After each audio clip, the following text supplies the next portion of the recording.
moisture, heat, and UV light, which is what comes from the sun, or the sunlight, is really, really bad for paper products.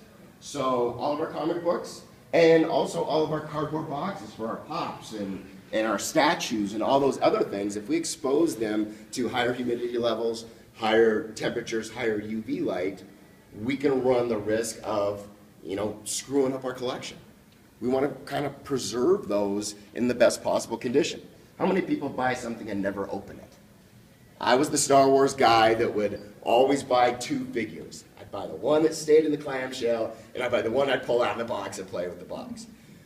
Most things nowadays, I buy it because I'm not reselling any of my collection. This is my collection.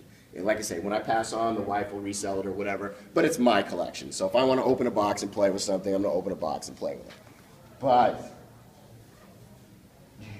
So now you're talking about spending twice the amount of money on all your collectibles, one to keep in pristine, new in-box nib, and another one to take out and play with.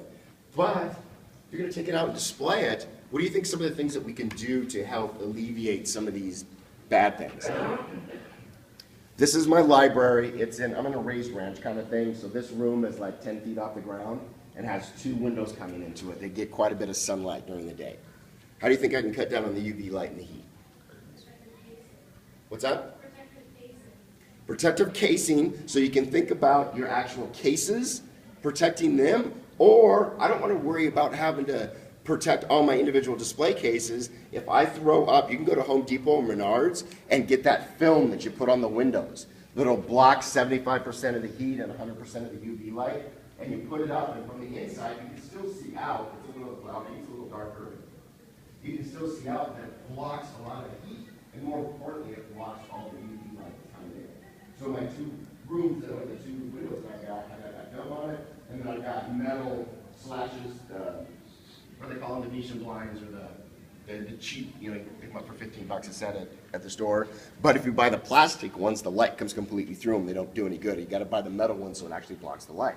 So that keeps a ton of light out, a ton of heat out, and then all I do is I just got this little gauge that's sitting in my room that's also got a humidity reader on it.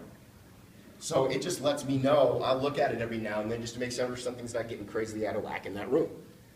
If it's way under humidity, if the gauge is saying low humidity, is that better for my comics and stuff or worse? Better. I don't care if all the humidity's out of the room, right? It's just the presence of that moisture that we're worried about. So if that humidity, if you've just got a room that is constantly humid all the time, especially during the summer, what do you think we might have to do?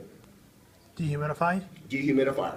And you can get ones that will do a single small room like your den or your display room or whatever, literally for 30 or 40 bucks from a big box store. You can get a dehumidifier.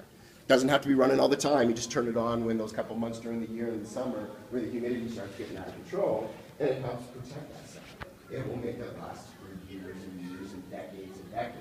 If I can find a 9.2 slap 1963 comic book, I can make anything in my collection last, for 100 years from now, right? You just got to take care of it. What about our bags and our boxes? A lot of people try to shove as many comic books they can into a comic book box, so they don't have to buy as many comic book boxes or waste the space. But what happens when you start cramming comics in comic book boxes? They damage it. What's the big risk? What's the big part that gets damaged? The what? The pages fall apart, and the big thing's the spine. So a lot of times what you can do is half your box, or every 25 comics, rotate the next 25 so they're facing back, the next 25 facing forward, and what it does is it puts the spines on the left and the spines on the right, the spines on the left, the spines on the right, so it keeps them loose as opposed to having all the spines on one side crushing together within your comic book box. Yeah, when you're digging through them, it's a little more awkward, but how many times are you fingering through your comic book boxes on a regular basis? Usually not, right? So when you're storing that stuff in the boxes for long term, thinking about rotating how you've got the spines in there, that way they're not crushing each other together.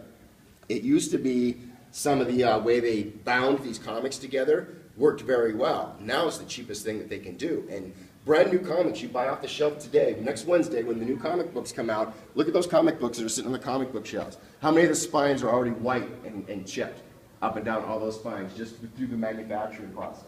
How often do you think they can get a 10.0 even off the manufacturing line? It's almost impossible. That's the real reason why you get a 10.0 is when Diamond actually, they sipped it on the line and they hand pull an X amount of those books, and they'll charge you a super premium for them, and they'll have them slap and grade it.